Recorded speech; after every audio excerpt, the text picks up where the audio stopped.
Y'all, can I tell you about these Tecovas boots? I don't know if y'all know this, but these boots are handmade, high quality, stylish, and comfortable right out of the box.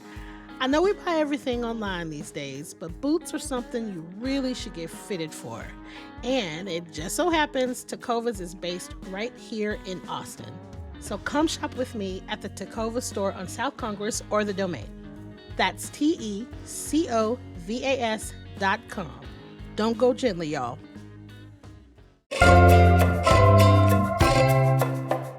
Today on CityCast Austin, I'm talking to JB Hager. Yes, the JB from JB and Sandy in the Morning. Y'all, I could talk to him about so much from his days on the radio. But today, I'm talking to him about the Drum, a.k.a. the Frank Erwin Center. Now, these days, there's not much left of the round venue next to I-35, but for 50 years, it was the place for concerts, UT basketball games, graduations, the Harlem Globetrotters, the circus, and so much more. So, join us on this trip down memory lane with two longtime Austinites. CityCast Austin is brought to you by our exclusive launch sponsor, Tecovas.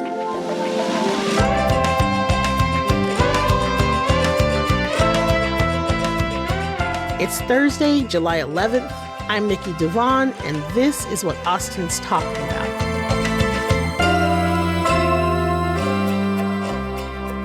Okay, I am here this morning with a radio morning show host, writer, producer, all-around awesome person, JB Hager, formerly of JB and Sandy Morning Show, which I'm sorry, I am fangirling. Hello, JB.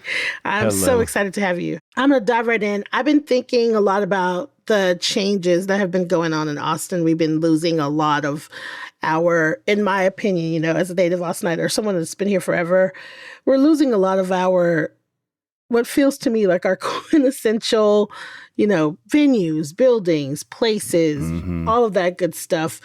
And for me, the biggest one of recent memory is the Frank Erwin Center. It's just been this visual for me, you know, sign of home. And now that visual reminder is gone. And I'm having a little bit of a hard time with it. I think I was even okay when it was just the bare bones. I was like, there's still something left. Me too. When I drove by, just the pillars were sticking up. And I was tempted to get off of I-35, which is always a good idea, and just go get a piece of it. Something. I was going to try to get on the construction site and just grab a metal pole, a brick, something. Listen, I am okay. So I want to talk about that. Let me tell you something. I said for weeks, I was like, you know what? I'm going to get a piece of it. I don't know how I'm going to do it. I don't know what I'm going to do. I don't know like how that's going to, you know, happen. But like, there was definitely a time late at night. I was after a couple of cocktails. I had my partner drive me over there, and we just like were weirdly trying to find a place to get into it. And, you know, we're politely told to get off the property by a very nice security guard. You know, Nikki, in the last 20 years or so, they built like a lot of new baseball stadiums and they move them into the cities, and they give the fans a chance to go buy the chairs. What? Or like a row of chairs. Like, would you have done that? Absolutely. Right. I know. I don't know why they didn't do that with the Frank Erwin Center. I would have done it. Like, you buy a row of chairs, you make a mount, you can put them on your back patio or something, or just a little piece of history. Yeah, a chair. I would have taken a chair. Right. I know. Or just, you know, like all the signs for like the concession sign or something. Yeah. How cool would that be to have? That would have been awesome. I have a 600 square foot apartment, but I would have found somewhere to put it. So I feel like I might be the only one when it comes to Frank Erwin Center, but I don't think that I'm the only person that is, you know, grappling with this old versus new. So like, you know, I want to get into the Frank Erwin Center, of course, but like off top, like how should we grapple with this latest event in the saga of just like old versus new? How do you think that Austinites are handling it? And do you have any advice? How are you handling it? It's a tough one. And I get asked a lot because people know that I grew up here. And, and then being on the radio for, 20 years, it's, people just know me as a part of old Austin. It's really tough. Have you passed by the Frank Erwin Center lately? Have you been by there lately? Well, so I've been out of town for a couple weeks. I drove by it as I was heading out. I would always look left. You would always look to see the colored marquee of who was coming, right? That was just habit since I was in middle school. I could never afford a ticket. But you always look to see who was coming, right? It's just odd. For a while, they had the bare bones. It was like the skeletons and the ballasts, and there was like some of the lighting. For some reason, I thought I don't know if I read it somewhere, but I thought we had till the end of the year. And so now there is nothing. I feel like they're playing with my emotions because the sign is still there. so it's like the sign is still there, but it is an empty, a huge empty space. And I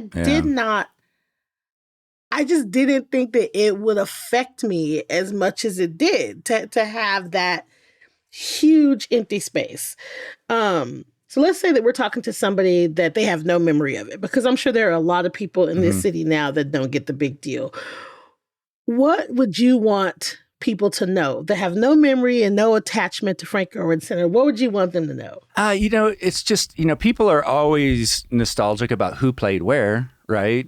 But I just remember so like in middle school, high school, I couldn't afford to go to these shows. But, a lot of the kids would come in with a T-shirt the next day, right? And I would be so jealous, And some of my memories, like especially like middle school, like Kiss, George Strait, oh my God, Van Halen, Rush, AC/DC, Pink Floyd. The first show I went to at the Frank Erwin Center was with my mom. Same. Really? What was your show? Oh, my first show that I went to was Diana Ross. Most performers had stage in the round, and she had a stage in the round. She called up all the kids 10 and under, and she put us in a huge circle, and she sang "Reach Out and Touch," and went and like kissed each of us and hugged each of us. Oh, that's awesome.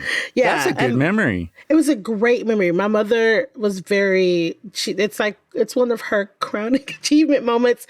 But then she said that, of course, I came back and typical kid, I was like, she smelled like smoke. I was like, that's all you got to say about Diana Ross? That's funny. No, mine was a little different. 2 years. Mine was a little different because, this is so embarrassing what the show was, because my mom worked at the Ford dealership up in Northwest Austin, just past the Arboretum. And they were a sponsor of this tour. So she said, I have tickets. Let's go to the show. I was like, sure. It was Rick Springfield and Corey Hart. Oh my God! Yes! Now wait, Nikki, this gets better. This gets better. So it's already, my mom and I were really tight, and we still are. And I was like, yeah, I'll go to a concert with you. But this is the part that just was like, oh, this is not happening. Because Ford was the sponsorship, my mom brought home like a pimped out Mustang. And when we were pulling up to the Frank Erwin Center, this guy, like, she shows him this certificate or whatever, and then this guy waves her up. She pulls up onto the sidewalk in front of the main entrance. What? And we got out in front of all the people lined out waiting to get in. And I was like, this is not happening. This is not happening. I'm getting out of a car with my mom in front of everybody at Rick Springfield and Corey Hart.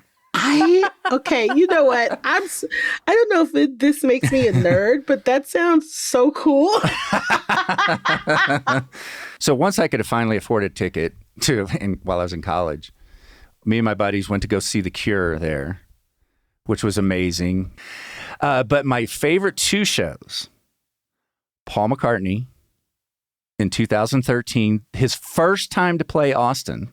Wow, really? Yeah. He did 2 shows that year. Now that's wild to me, but yeah, okay. Okay, now this is going to get you, Nikki, because this did happen in 2005. I went to the Frank Erwin Center to see the Dalai Lama himself. Do you remember that? Shut up. I do remember that. Yeah. I do remember that. Oh my God. Yeah. And there were lines out the door. Yeah, and then See? I think you're going to like this one. My wife insisted I go to the show with her, and I'm so glad I did. I was reluctant at the time. I was being a kind of a jerk husband, probably. But she said, please go to the show with me. Tina Turner. Whew, amazing show. Amazing. Okay, oh my God. Okay. You know what? We're not going to top that. We should start it with Tina Turner. We're not going to top that. What do you think the venue added to the mix of what was available to performers in Austin at the time? So it's like, we're the live music capital of the world, right? How important do you think Frank Erwin Center was to that identifier of us being the live music capital? No, that's a how great how point. important do you think it was? No, it's very important because prior to that, any big artists, we didn't have a venue big enough till then. Any artists would have just done Dallas, Houston, San Antonio. They would not have stopped in Austin. Austin wasn't worth stopping in for the big bands. You're right. The big artists would not have stopped. Kiss, George Strait, Van Halen. They would not have stopped in Austin. Yeah. If we didn't have the Frank Erwin Center. We're talking about stadium filling people. You know what I mean? Like this is the Tina Turner, Prince, like Stevie Nicks, Whitney Houston, Cher, Madonna, Guns N' Roses, Neil Diamond, like the Dolly. These are not small. These are normally things that you can go to a stadium and it's sold out. Lady Gaga has also been. Taylor Swift has also been.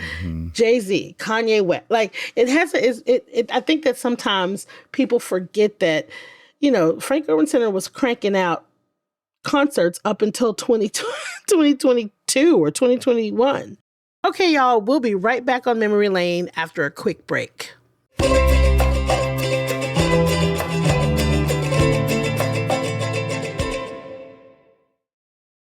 And we're back with JB Hager talking about the Frank Erwin Center. So I'm going to do a little bit of history because I feel like I think this is also important so that people won't think that there were just concerts at the Frank Erwin Center. We're going to do a little history. So before it existed, Longhorn basketball would only be in Gregory Gym. So Frank Erwin wanted a better venue and more seats for people that weren't students. And so originally it opened in 1977 as the University Special Events Center.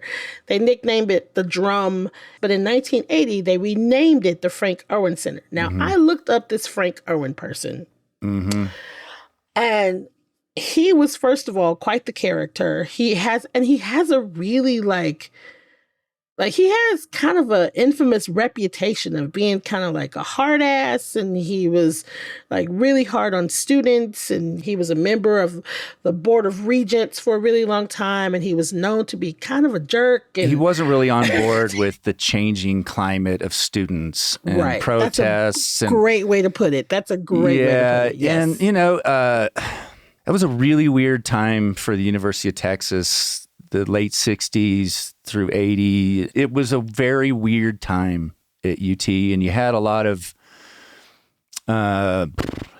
older generation who just weren't on board with the changing times. Yeah, and it's mirroring kind of what's happening right now. Not as bad as before, but like with the protests and stuff like that, he wasn't all bad. It's like the UT campus enrollment doubled. It almost doubled. Appropriations from the state government increased. 55 buildings were completed. He was instrumental in building the UT system as a whole, but he was controversial. He fired whoever he wanted to. He was tyrannical. And to your point, he just was not good about moving forward with the ever-changing tide. But here we are. The Frank Erwin Center was named after him. And now we have what we have. So my wife and I both went to UT. Back in the day, this would have been fall of 86, my first semester at Texas. And back then, you didn't register online. You would go into the Frank Erwin Center, and you would just file into the seats on the lower arena, every kid that's a new incoming freshman. And then they had tables all around the ring for the different classes. And they would do row by row, and you would go and try and literally try to run around and get the classes you want. What? Like physically run. What? And get in line and try to get the classes for the schedule that you wanted. That's how it was done back in the day. It was horrible. That sounds like... It was stressful. Sounds like, what? That sounds like Hunger Games. You pay that much money and they're like, may the odds ever be in your favor. Right? Hope you get what you want. It was a total crapshoot. And That's crazy. Because you'd still get the class you want, but you get stuck with this, the 8 a.m. when you wanted the 2 p.m. So, okay. Now, I want to talk about the circus. The circus. I forgot about the circus. I took my daughter to the circus. Yes. Tell me your memory of it. First of all, I mean, the elephants for me, because if you think about, for me, that was the first time I had ever seen an animal, first of all, that big in general, but just like animals that to me seemed like they were a myth or magic, you know what I mean? Like magical, because I'd never seen them before. So I remember that they used to like parade the elephants around, like from the railroad stop at 4th Street to the Frank Erwin Center. They used to have like a march of the elephants. But even outside of that, they used to let you come on to they had a kids' day where they would let you come into the parking lot and they'd bring the elephants out and you could feed them. Oh, I didn't know that. Of course, you could smell them miles and miles away. But that's what I was going to, that is my big memory is taking my daughter to it, and I was like, I'm springing for the really fancy seats. It is smell-o-vision. I mean, you could smell the circus from the highway. That's so true. Ringling Brothers and Barnum and Bailey were the circus. That's the circus that came to our town every single year. But our Austin City Council pressured them to stop harming circus animals. 2015, they passed an ordinance against the use of bull hooks on elephants. And then 2016, people protested, but the ordinance wasn't in effect yet. And that was the last year the circus came to town and the end of the elephants in the circus. And Austin's always been an animal-loving, liberal town. Like always. I only adopt dogs, but had I not grown up in Austin, that might have been different. And that's to your point. It's really interesting. All I could think about, I remember my version of that, my memory of that is so different than like, oh, these animals might be being harmed. Like when I was a kid, I was just like, are you kidding me? I get to see an elephant for real? Are you for real? Is this serious? Is this not a drill? Like it's like you don't think about that until you get older and the times change. So graduations. That's the other big thing that was happening at Frank Erwin Center. Yeah. Did you go to any graduations? Oh, I'm sure I did, but my ding-dong self after 5 years at UT did not get my degree, so I didn't get to do that. But yeah, I've been to friends of, I've been to many there, many. So let's talk about the other side. Between construction, renovation, and then demolition, like $100 million on this building that only lasted for 50 years. Yeah. And so I think that a lot of people probably ask, was it worth it? Hell yeah, it was worth it. Yeah. Think about it. I feel like it was worth it. The original construction, I looked it up, was $34 million. There are a handful of homes worth more than $34 million in Austin now. Hell yeah, that was worth it. I agree. Absolutely worth it. Okay, so now we're going to talk about the future. So it's been replaced with the Moody Center. It's serving the purpose of Frank Erwin Center. Have you been yet? I've been to one show. It wasn't that concert vibe, but it was Nate Bargatze, the comic. It was incredible. It was in the round, the whole arena. The sound was great. Really? I was really impressed. Yeah, and I'd love to go to a basketball game there. That's another thing I did in the in the old Erwin Center. We got to be VIP guests to the women's basketball game during the Jody Conrad era and sit courtside. Jody Conrad. Shout out to Jody Conrad. Yeah. I still haven't been because I don't have a reason. I just haven't been yet. Yeah. And so I'm curious. Like, it looks like it sounds from the feedback I'm getting, it's a pretty good replacement. It's just like, it's great for recruiting. For men's and women's basketball. I guess volleyball plays there too. And, That's huge. You come in, imagine if you go to some other school and they have got this brand new facility. The Frank Erwin Center just wasn't quite up to snuff for some of that. Right. Yeah. It's definitely a hard, so I remember when I heard whispers that it was going to be demolished, and I genuinely was just like, no, it's not. It's a Frank Erwin. Get out of here. No, it's not. It's Frank Erwin Center. Nobody's going to touch it. And then it became painfully obvious that they were absolutely going to tear it down. But then immediately I was just like, it's time. I know. I'm gonna mention something else. The last show at the Frank Erwin Center. Do you know what it was? I bet you went as a kid. If you didn't, that's a shame. It was one of the coolest things I ever did as a kid. I can't. I feel like I wrote this down. You want me to spoil it? Yeah, you gotta spoil it. The Harlem Globetrotters. Yes, dang it!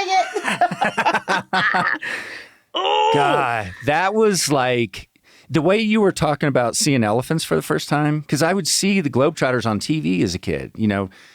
When I was a kid, I mean, you're clearly younger than me, but you didn't you only had like 3 channels to choose from, and the Globetrotters were on. It was just like, for listeners that may not know who the Harlem Globetrotters are, they did all these tricks, and it was like, they got the audience involved. And my sister and I used to do with my dad, is because he loved the Harlem Globetrotters.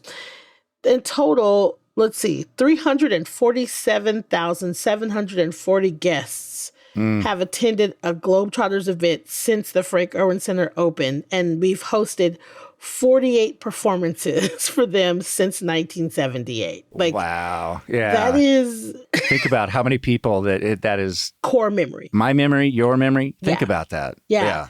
And so the last ticketed show was the Harlem Globetrotters, April 2nd, 2022. Yep. I went as a kid, like middle school, when the Erwin Center was brand new, and then I took my daughter. It spans generations. Harlem Globetrotters span generations. Oh, man, you are tapping into some memories. I do. I remember just like how excited my dad was, and how he was just like, look at this. It's like he knew all the tricks. And so he was like, watch this. Don't look away. He knew it was coming, the routine. Yeah. Oh, man. R.I.P. Frank Erwin Center. But, they're expanding the hospital. Right. We're getting our first cancer center. 2026, they're breaking ground on this University of Texas at Austin Medical Center, which is going to include an MD Anderson Cancer Center.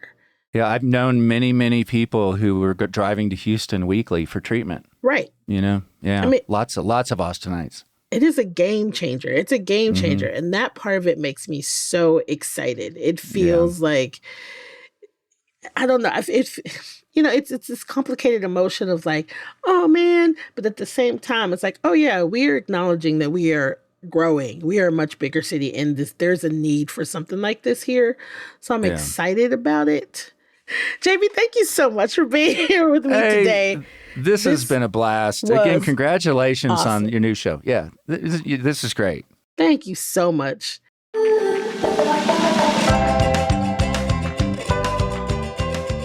That's all for today here on CityCast Austin. You can find links to JB's social media in our show notes.